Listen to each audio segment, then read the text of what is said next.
So we will switch now to the immigration arena, which has been an incredibly active area in the courts for the last 3.5 years, and to the Daca decision. This decision is really interesting because it involves at least three very different areas of activity and thought. The first question, the most important question, really is the fate of the people who are affected by the Daca decision, the Dreamers, as they're called. This is a case that has an incredible popular support for the Dreamers, and is obviously enormously important for them and their families and their communities. So it's a case that has a really broad effect for hundreds of thousands of people in a very, very profound way. There's also, it's rooted in the political reality of legislative gridlock in Congress. The issue of the immigration status of the Dreamers has been before Congress for 20 years now almost, and Congress has been unable to resolve it. And so that's partly why we're here, which leads to the third big question, which is the limits of executive authority to act unilaterally in some cases on immigration, and the power of the courts to review that action. So these are the different strands that were coming together in this decision. The DREAM Act that was proposed in Congress really began with the activism of the young people who were affected. This is a case where there was community organizing that led to pressure on Congress to propose the DREAM Act, or many variations of the DREAM Act, and to provide some kind of solution to people who were brought to the U.S. as children, who never entered the country illegally, never made the decision to enter the country illegally. They were brought here as children by their parents or by someone else, and they either entered illegally or fell out of status. So they were out of status, but didn't carry the fault that is so much a part of our rhetoric around immigration. And there was a recognition that these people, this was the only community they knew, and that they were valuable contributing members of our society. So in 2001, Luis Gutierrez introduced the first DREAM Act, and ever since then, Congress has been considering and not passing the DREAM Act for one reason or another. There was a very close call in 2010 where the DREAM Act passed the House and then failed by just a few votes to win the cloture vote in the Senate. So they had over 50 votes to pass it, but not 60 votes to make it come to a vote. So in the wake of that defeat, the Obama administration announced by policy memo this new policy called DACA, Deferred Action for Childhood Arrivals, and explained that this was a systematic set of principles for exercising prosecutorial discretion and declining to deport low priority targets for deportation, in other words, the Dreamers.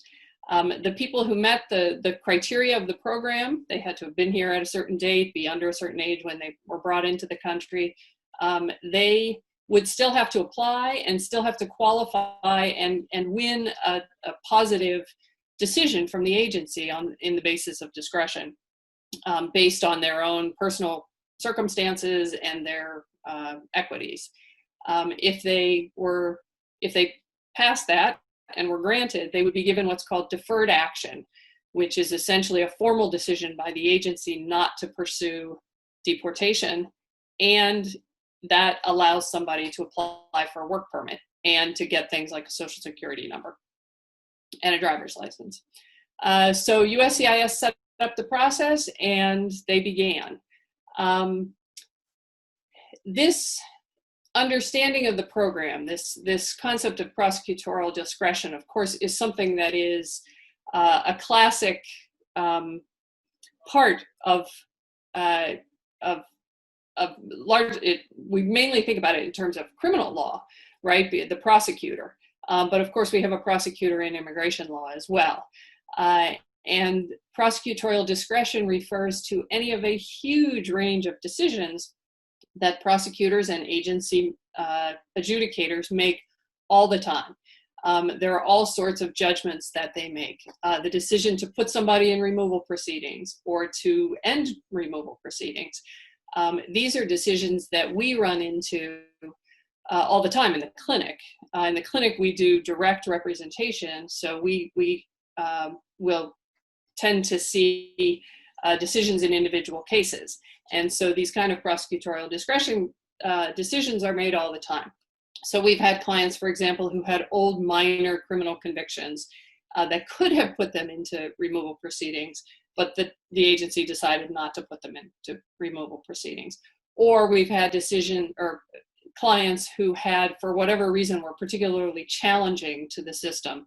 For example, they had competency issues or communication issues, and they were also either not put in proceedings or the proceedings were terminated.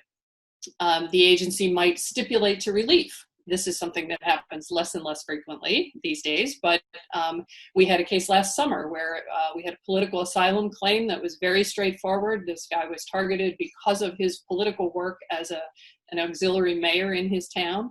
And so we walked into court and the government attorney said that she was willing to stipulate to relief. So that's an exercise of prosecutorial discretion. There are also things like, do you not cross-examine a witness? Or do you cross-examine the witness very aggressively? Again, prosecutorial discretion.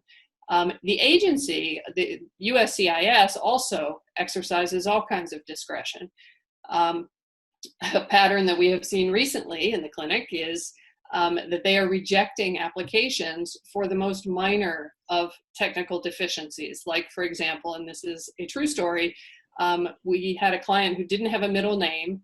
We left the space blank and they rejected it because it wasn't answered. So we should have put none in there or a dash or something like that. That is an exercise of prosecutorial discretion. The other thing that we've been seeing a lot of is the rejection of fee waiver applications. So if somebody is indigent, they have the right to ask for a waiver of most fees for the applications. And the agency has been very, very strict in denying a lot of those recently. This, by the way, for those of you who are watching the news about USCIS, they're in a position of having to furlough or saying that they're going to furlough 75% of their workforce because they've run out of money. Much of that money and effort has been spent with these kinds of obstructionist tactics. But that's just a little aside. So back to Daca. The difference with Daca in terms of prosecutorial discretion is that what Daca did was set out broad programmatic parameters for the exercise of discretion. So you had certain criteria that people had to meet, and if they met that, they were likely to be granted Daca. This was something that the Obama administration had done in a variety of contexts, was to sort of set out these criteria for prosecutorial discretion in immigration. But in the end, people still had to apply. And that was the difference with Daca, is that there was this affirmative application process that was created that made it much more a part of the agency process. But in the end, an adjudicator still had to make an individual decision about whether this person deserved discretion or not. So a couple things happened when Daca was implemented. One was that Daca was enormously successful and popular, as I've said. The other thing is that it, of course, was immediately challenged. And the argument against it, the argument that it was illegal, was that Congress is the branch of government that has the power to implement immigration law, right? To pass laws and say what our immigration law is going to be. And the Congress for years had considered and had decided not to grant relief for the Dreamers. And so for the executive to simply declare this policy was a violation of separation of powers, and the fact that the administration had done it just in a policy memo rather than through formal notice and comment rulemaking meant that it was invalid under the APA. So those were the arguments against DACA, and there was a subsequent program proposed, DAPA, which was for the parents of U.S. citizen children, which ended up being enjoined by a district court in Texas. But the arguments for both on both programs were the same. So what happens? The Obama administration implements DACA and then is succeeded by the Trump administration. So now we have a new prosecutor, right? A new executive that is going to make different discretionary decisions, and announces after a short amount of time that because the Attorney General has decided that the program was illegal from the beginning, based on those arguments that we were just talking about, they have to terminate it. And so they announced that they're terminating the program. What they did not do was make the politically difficult decision to end it on policy grounds, because that would have been really hard, because the program was so popular. And the Dreamers such a sympathetic group. And so when the Trump administration announced they were going to cancel DACA, of course, there was further litigation. And the plaintiffs in DHS versus the Regents of the University of California, which is the case that just came down, challenged the Trump administration decision on two different grounds. One was that it was arbitrary and capricious under the Administrative Procedures Act, because it was not illegal, and because it was a policy. And in order to make a change in an important policy that has lots of ramifications, the government has to give a reasonable explanation. It can't just change the policy with no explanation, because people rely on government programs. And so that was the APA claim. And then the second claim was that the plaintiffs' equal protection rights had been violated because the cancellation was rooted in racial animus. And what they used as evidence for that was the president's comments on the campaign trail and also after the campaign, and a claim that the effect would disadvantage a group that the president had targeted on racial grounds. The government defended the case, arguing that, first of all, that the program was based in prosecutorial discretion, and so that was a non-reviewable decision, that if the government decides not to prosecute somebody for deportation, or the government decides to prosecute somebody for deportation, that is the prerogative of the executive, and that the courts had no power to review that. The second argument was that DACA was illegal, again, for the reasons that we discussed. And then finally, the government came back later, after the announcement of the cancellation, months later, with a second set of reasons to cancel DACA. And all those policy reasons were included as well in the government's arguments. So what did the Supreme Court do? The Supreme Court decided, first of all, that the case was reviewable, that the court had the power to review this exercise of discretion, because what the court did here was interesting, because there's a lot of case law that says that the decision not to prosecute or to prosecute is the executive's prerogative. But the court divided the DACA program into two parts, essentially. They said, well, yes, there's the decision not to pursue deportation, but then there's also this affirmative process where somebody has to apply and they get a work permit, and their presence in the U.S. is considered lawful for certain purposes, and that's a policy there, and that program based in policy was something that the government was going to have to explain if they were going to change that policy. So that's what made it reviewable.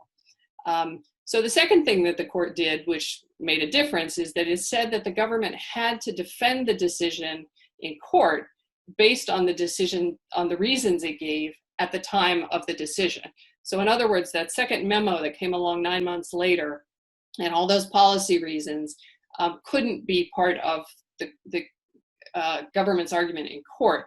It had to defend its decision based on the reasons it gave at the time, which were that the program was illegal and that therefore it had no choice but to end it. And so based on that reasoning, the court found that the DHS, the government, had failed to assess the reliance interests because in the policy. And so because there were important reliance interests in the individuals who had DACA, as well as the communities and the families that were affected peripherally, that the government had failed to consider those important reliance interests. And that gave the court the hook under the Administrative Procedure Act to say that the government had not given a sufficiently reasoned explanation for its change in policy. The court rejected the equal protection challenge, saying that the president's statements were too remote in time and context, and seemed to indicate that the president couldn't make statements that would hold the agency responsible. That, there's not a lot of explanation of that in the decision, but they seem to indicate that it would have to be the Department of Homeland Security's secretary that made these statements and not the president. But at any rate, Justice Sotomayor in dissent said that she would have allowed the plaintiffs to at least make their case on the equal protection challenge, but she did not win that. What the court did not do was decide whether DACA was legal or not. What they did was protect this very politically popular program on technical grounds. I think, as Professor Graver mentioned, Justice Roberts was worried about what would happen to people's sense of the court's legitimacy if the court invalidated DACA. It is like the decision that protected the Affordable Care Act, or frankly, the abortion decision from this week. Avoids the tough question, but protects the interest that Justice Roberts thinks will challenge the court's legitimacy. So the last thing I want to say is just that this, going to the big question of the right of the power of the courts to review an administration's action on immigration, this decision is a little bit, well, in some ways it's a little bit of an outlier, in some ways it's not. We have had a huge amount of litigation in the last 3.5 years as the government has essentially tried to rewrite our immigration laws from the executive branch, because Congress hasn't changed anything. But the government obviously immigration is a big priority for this administration, and they have wanted to make big changes. So they have done all kinds of things, and they have had all kinds of challenges. We've had statutory challenges to say that what they've tried to do is against the law, the Immigration and Nationality Act. We've had APA challenges, we've had constitutional claims, and all of these challenges have run into a very long tradition of fairly extreme deference to the executive in immigration matters for reasons of foreign policy, for reasons of what's called the Plenary Power Doctrine, that the political branches have the plenary power to pretty much do whatever they want when it comes to immigration, because the ability to exclude somebody is one of the sovereign rights of the nation. Right? It's inherent in the sovereignty of the nation. And so therefore the courts don't have the power to control. In some ways, the Supreme Court on quieter cases has actually reaffirmed that doctrine. Just last week, in a case called DHS versus Thrasingham, the court reaffirmed the plenary power doctrine and actually relied on some cases that I would have said were pretty dead letter. But they went back to it and said that due process in immigration is what Congress says due process is. and that the court doesn't have a big role in reviewing that. So that's concerning. At the same time, there have been, and of course, the Trump versus Hawaii, the Muslim travel ban case also was another example where the Supreme Court eventually upheld the executive's power to do to install the travel ban, which is still in effect. But there have also been a lot of lower courts that have been willing to review the executive's actions in immigration on a variety of grounds. The Administrative Procedure Act has been kind to immigration litigators under the Trump administration. Just yesterday, a federal district court in the DC circuit invalidated the transit ban, which was a rule that the administration tried to put in, saying that if any asylum seeker who had passed through a third country would be disqualified from asylum in the US. And the district court held that the government hadn't gone through notice and comment rulemaking, and so under the APA, the action was invalid. So just let me say, in terms of where we go from here and where it goes to return back to the interests of those young adults who are contributing to their community, the Trump administration says that it is going to go back and revoke DACA again. We'll see whether they really do that or not. At this point, they would have to make the tough decision. They would have to say, we are deciding on policy grounds that this is not a good policy, and so we're going to end it. If they were to do that, everybody agrees they have the power to do that. I think for political reasons, they are unlikely to do that. And of course, the ball is where it has, in some sense, always been, which is in Congress's court, because there is no enduring solution for the Dreamers unless and until Congress acts and changes the law to give them a remedy. There is a bill pending that has passed the House and is stuck in the Senate, and we will see. So we're back to where we started, community and political organizing for legislative change.